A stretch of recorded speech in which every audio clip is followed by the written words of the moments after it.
देखिए, दोस्ती का तो मुझे पता नहीं क्योंकि मैंने भी जाके दोस्ती कराने की काफ़ी कोशिश की थी, लेकिन उसके बाद मैंने भी काफ़ी ज़्यादा सरकाज़म का सामना करना पड़ा और मुझे सुनाया गया उस बात पे। देखिए, मुझे नहीं लगता सलमान भाई बायस्ड हैं। देखिए, माहिरा और पारस की बॉन्डिंग जो है एकदम फेक है। तो सर सबसे पहले जानना चाहूंगे कि बिग बॉस का जर्नी आपका कैसा रहा। बिग बॉस का जर्नी जो है मेरा काफ़ी शॉकिंग रहा और मुझे काफ़ी ज़्यादा शौक मिले जर्नी के अंदर एंड स्पेशली जब मैं एविक्ट हुआ उस वक्त पे मुझे काफ़ी बुरा लगा and I am still disappointed and shocked. आपने सोचा था कि इतनी जल्दी आप घर से निकलने वाले हैं, क्योंकि जब आपका नाम लिया गया तो किसी से एक्सपेक्टेड नहीं था कि आपका नाम लिया जाएगा निकलने के लिए। देखिए, मैंने बिल्कुल नहीं सोचा था क्योंकि इससे पहले अगर आपको याद हो तो एक टास्क हुआ था, राक्षस वाला टास्क, और मैंने वो बहुत ही अच्छी तरीके से परफॉर्म किया था और 4-0 से मैं वो टास्क में जीता था। सो आई थिंक ये पहली बार बिग बॉस की हिस्ट्री में हुआ है कि किसी इंसान ने इस डिफरेंस से टास्क जीता हो और वो घर के बाहर एविक्ट कर दिया गया हो। So I don't know, I am not getting the proper reason कि ऐसा क्यों हुआ है और किस वजह से हुआ है। आपको क्या लगता है फिर भी कि बिग बॉस 13 से इतनी जल्दी निकलने का क्या कारण ओह, हो सकता है।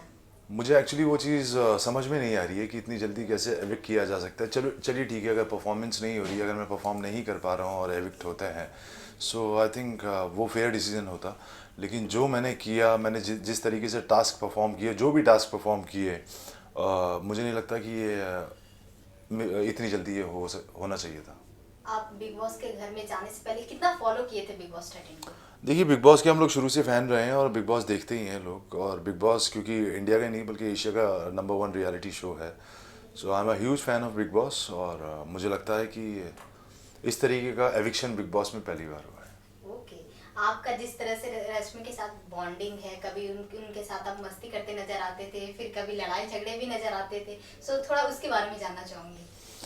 देखिए, जब मैं यहाँ से गया उस वक्त पे रश्मि मेरी बहुत अच्छी दोस्त थी। मीडिया ने हम लोगों के बारे में काफ़ी छापा कि हम लोग शादी करने वाले हैं, हम लोग डेट करें, लेकिन एक्चुअल में जब तक ऐसा कुछ था नहीं। अंदर जाने के बाद जब मुझे रश्मि के साथ काफ़ी टाइम बिताने का मौका मिला, काफ़ी वक्त हमने साथ में गुजारा, सो मुझे कहीं कहीं ये फील होने लगा कि ये दोस्ती से कहीं ज़्यादा कुछ ऊपर है। अब वो फीलिंग मैं एक्सप्रेस कर पाता, मुझे उस फीलिंग के लिए बताने के लिए टाइम मिल पाता, इससे पहले मेरा ये शॉकिंग एविक्शन आ गया। सो वो सारी चीज़ें ना बीच में रह गई। सो मुझे लगता था कि एक इंडियन टेलीविज़न की हिस्ट्री की सबसे बड़ी लव स्टोरी थी जो ऑडियंसेस के सामने आ सकती थी, लेकिन वो किसी तरीके से नहीं आ पाई। सो आपको क्या लगता है कि रश्मि भी कुछ ऐसा ही फील करती थी दोस्ती से बढ़कर। जी हाँ, मैंने बिल्कुल ये चीज़ देखी है और हम लोगों की जिस तरीके से बात हुई है, सो मतलब यू कैन मेक आउट देख के कि हाँ, दोनों तरफ। ओके। जिस तरह से आप घर से निकले उसके बाद रश्मि इतनी रोई जा रही थी, रोई जाती, बहुत ही ज्यादा सैड थी घर में। सो उस पे आप क्या बोलना चाहेंगे। देखिए, उस पर मैं क्या बोलूँ, उस पर तो ऑडियंस बोल ही रही है और मैं कल से देख रहा हूँ ट्विटर के ऊपर और इंस्टाग्राम पे जितने भी सोशल मीडियाज़ हैं उन पर मैं देख रहा हूँ कि आई एम सो थैंकफुल कि मेरे जो फैंस हैं वो जिस तरीके से रिएक्ट कर रहे हैं और हर इंसान आगे बढ़ बढ़ के इस चीज़ पे बात कर रहा है, ट्विटर के ऊपर ट्वीट्स कर रहा है एंड वाई आरान खान, अगर आपने देखा हो पूरे 12 घंटे ये ट्रेंड हुआ है या और हर इंसान इसके लिए आवाज़ उठा रहा है कि वाई आरान खान, क्योंकि लोग चाहते थे कुछ ज़्यादा चीज़ें देखना। लोग चाहते थे कि ये हमारी लव स्टोरी भी लोगों के सामने आए एंड जो कि हो नहीं पाया। एंड आई थिंक ये लोगों का जो प्यार, ये सपोर्ट जो मुझे मिल रहा है, I am very much thankful to all of you कि आप लोगों ने मुझे इतना प्यार, इतना सपोर्ट दे रहे हैं। आप जिस तरह से घर से निकले वो अनएक्सपेक्टेड था। सो आपको क्या लगता है कि उस दिन कौन घर से निकलने वाले थे। देखिए, मैं ये तो नहीं बता सकता कि कौन निकलने वाला था क्योंकि ये मुझे पता नहीं है, लेकिन एक्चुअली अगर आप गेम देखें, गेम के पॉइंट ऑफ व्यू से देखें, तो मेरा गेम बाकी काफ़ी लोगों से बहुत स्ट्रॉन्ग था क्योंकि अब तक जैसा भी हमने आपने देखा है कि ज़्यादातर टास्क जो हैं वो रद्द हुए हैं। या सो मेरे जाने के बाद जो टास्क हुआ, मैंने अपना पूरा 100% दे के टास्क किया और बाकी की भी जो टास्क हो रहे थे वो बहुत ही ज़्यादा अच्छे तरीके से हो रहे थे। ये इस घर में दो ग्रुप बटा हुआ है, सो आपको क्या लगता है कि दोनों ग्रुप में सबसे ज्यादा स्ट्रांग ग्रुप कौन लग रहा है। देखिए, ग्रुपिज़म की जो बात है, ऑफ कोर्स घर में दो ग्रुप हैं। हाँ। एक सिद्धार्थ शुक्ला जी का ग्रुप है और एक रश्मि देसाई जी का ग्रुप है। या राइट, अभी अगर आप कंपेयर करें हर तरीके से तो मुझे लगता है कि सिद्धार्थ का जो ग्रुप है वो बहुत ज़्यादा स्ट्रांग है और सिद्धार्थ जी का के लिए अब घर में कोई कंपटीशन बचा नहीं। एक्चुअली बराबर जब मैं घर के अंदर था तो आपने देखा हो तो बराबरी की टक्कर थी, मतलब ऐसा हाँ। लगता था कि हाँ, अभी गेम देखने में ज़्यादा मज़ा आने वाला है आगे। लेकिन वो जो तकरार है, वो जो टक्कर है, वो जो एक पावरफुल गेम होता वो कहीं ना कहीं बीच में रुक गया। ओके, अभी विशाल न्यू एंट्री उनकी हुई है, सो आपको क्या लगता है वो किस ग्रुप में जाएंगे, वो कैसा खेल रहे हैं? देखिए विशाल का गेम मुझे अभी तक समझ में नहीं आ रहा, क्योंकि वो जब अंदर घुसे थे उन्होंने कहा था मैं बहुत न्यूट्रल हूँ और बहुत न्यूट्रल तरीके से गेम खेलूंगा और मेरा कोई ग्रुप नहीं है, मैं अकेला हूँ और मैं ये हूँ मैं वो हूँ। लेकिन जैसे कि हमने बाद में देखी चीज़ें काफ़ी सारी कि वही सेम राक्षस वाले टास्क के अंदर विशाल जो है वो सिद्धार्थ शुक्ला से जाके बात कर रहे हैं। सिद्धार्थ शुक्ला ने बोला आप रश्मि की प्लेट तोड़ दीजिए, उन्होंने रश्मि की प्लेट तोड़ दी। फिर यहाँ आने के बाद में वो लोग हम लोगों से बात कर रहे थे, नहीं सेट कि मैं सिद्धार्थ शुक्ला की प्लेट तोड़ूंगा, उन्होंने जाके फिर सिद्धार्थ शुक्ला की प्लेट तोड़ दी। मतलब उनका गेम ही कुछ समझ में नहीं आ रहा, ना वो इधर के हो पा रहे हैं ना इधर के हो पा रहे हैं, वो बीच में अटक गए। और आपने अगर देखा हो कैप्टनसी का टास्क ख़त्म होने के बाद विशाल दोनों ही ग्रुप ने विशाल से थोड़ी थोड़ी सी दूरियां बना ली थी, क्योंकि कहीं ना कहीं उन लोगों को लगा कि he is not playing a fair game और जेन्यून गेम, ये सिर्फ इसकी बड़ी बड़ी बातें हैं, उसके अलावा और कुछ नहीं है। सो आपको क्या लगता है कि वो किसी एक ग्रुप के बनकर रहेंगे? मुझे नहीं लगता कि वो किसी ग्रुप के बन के रहेंगे, और अगर वो ग्रुप ज्वाइन भी करते हैं तो मुझे लगता है कि वो ऑफकोर्स सिद्धार्थ के ग्रुप में ही जाएंगे, क्योंकि अकेला खेलने का दम हर इंसान में नहीं होता। एक खाली मैं अकेला अभी तक का बिग बॉस 13 का एक ऐसा कंटेस्टेंट था जो जाके ऑपोजिट खड़ा हुआ था, सही चीज़ों को मैंने सही बोला, गलत चीज़ों को मैंने गलत बोला। और इनफैक्ट जब मैं सिद्धार्थ के ग्रुप के साथ भी मैंने जो टास्क किया था, अगर आपने देखा हो लग्जरी बजट वाला जो टास्क है जो मैंने सिद्धार्थ के ग्रुप के साथ में किया था, वो मैंने बहुत फेयर तरीके से खेला। और मैं मेरी ऑपोजिट टीम थी रश्मि वाली टीम, और फिर भी मैंने उनका घर तोड़ा। अगर मैं चाहता तो मैं नहीं तोड़ सकता था, मैं चाहता तो मैं नहीं गेम में अपना 100% देता, बट क्योंकि मैं शुरू से एक स्पोर्ट्समैन रहा हूँ और मुझे लगता है कि गेम के अंदर जेन्युइन डिसीजन होने बहुत ज़्यादा ज़रूरी हैं और आपको अपना 100% देना ज़रूरी है, फिर चाहे टीम कोई भी हो। मैंने अपना काम किया। माहिरा और पारस की बॉन्डिंग के बारे में क्या बताना चाहेंगे, वो कहाँ तक जा सकते हैं? देखिए माहिरा और पारस की बॉन्डिंग जो है एकदम फेक है, और ये सब जो भी चीज़ें हो रही हैं सिर्फ गेम के लिए हो रही है। मतलब इतना कोई स्ट्रॉन्ग बॉन्डिंग माहिरा और पारस की है नहीं, और ये रिश्ते कोई पक्के रिश्ते हमें दिख नहीं रहे, कि देखते हैं आगे जाके क्या होता है। आपको क्या लगता है घर में स्ट्रॉन्ग बॉन्डिंग किसकी किसकी बनी है? देखिए स्ट्रॉन्ग बॉन्डिंग मैं था तो मेरी रश्मि की बहुत स्ट्रॉन्ग बॉन्डिंग थी, मेरी देबोलीना की बहुत स्ट्रॉन्ग बॉन्डिंग थी, मेरी और केसारी की बहुत स्ट्रॉन्ग बॉन्डिंग थी, सिद्धार्थ और आसिम की स्ट्रॉन्ग बॉन्डिंग है।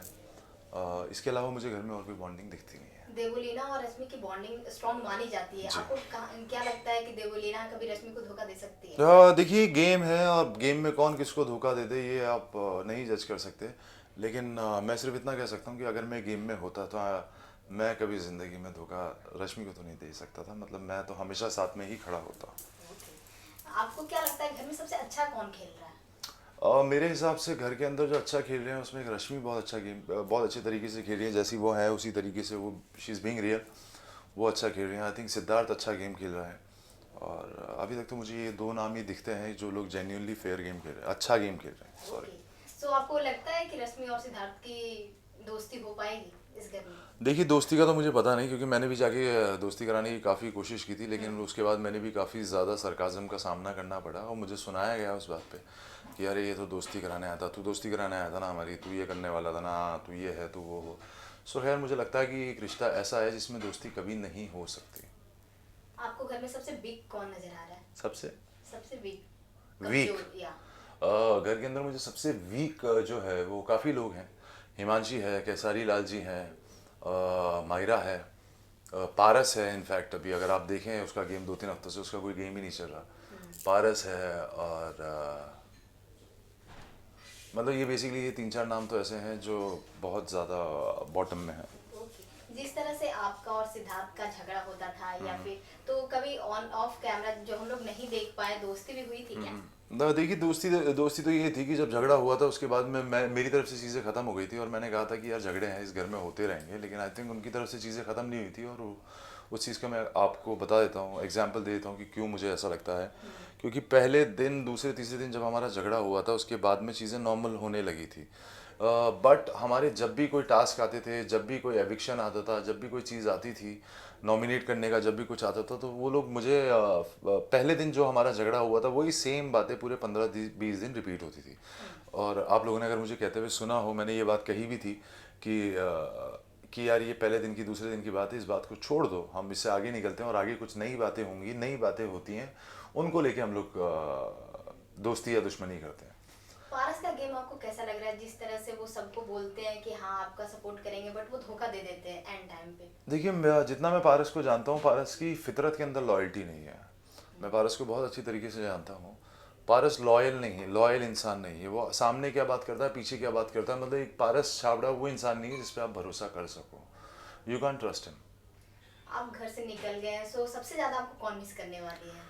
देखिए बट ऑफ कोर्स अब मैं इस चीज़ के लिए आप लोगों को सबको पता है कि सबसे ज़्यादा मुझे रश्मि मिस करने वाली है। और जिस तरीके का मेरा जब एविक्शन हुआ था, मैं बाहर निकल रहा था और जिस तरीके से वो रोई थी, आई थिंक काफ़ी लोग उससे बहुत ज़्यादा बुरा लगा है लोगों को, और काफ़ी लोग सपोर्ट में उतर के आए हैं।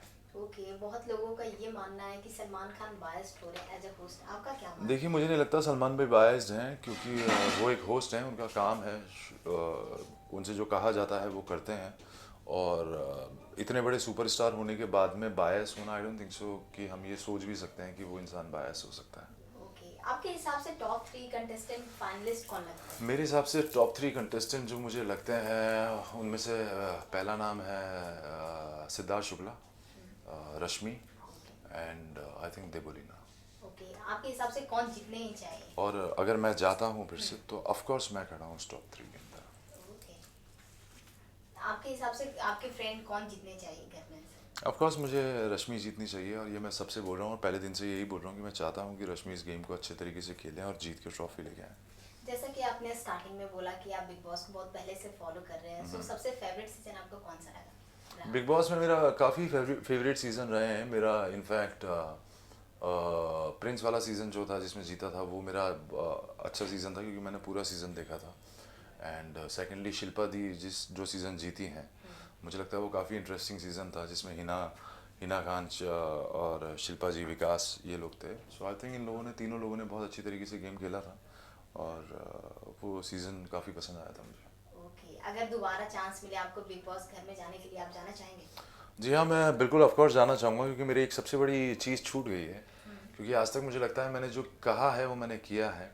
एंड आई थिंक अगर मेरे दिल में ये चीज़ आई है कि अगर मुझे रश्मि देसाई जी को अपने दिल की बात बतानी चाहिए, सो ऑफ कोर्स मैं अंदर जाके और ये बात पूरे हिंदुस्तान के सामने बताना चाहूँगा। ओके, एंड लास्टली आप मैसेज क्या देना चाहोगे अपने ऑडियंस को? लास्टली मैं ऑडियंस से यही कहना चाहूँगा कि थैंक यू सो मच कि आप लोगों ने मुझे सपोर्ट किया। मैं चाहता हूँ आप इसी तरीके से मुझे सपोर्ट करते रहिए, और जिस तरीके से अभी हम ट्रेंडिंग कर रहे हैं, जिस तरीके से आप लोगों ने मेरे लिए आवाज़ उठाई है, उसके लिए बहुत बहुत शुक्रिया। और अगर सारी चीज़ें ठीक रहीं तो आप लोग फिर से मुझे अंदर देख सकते हैं।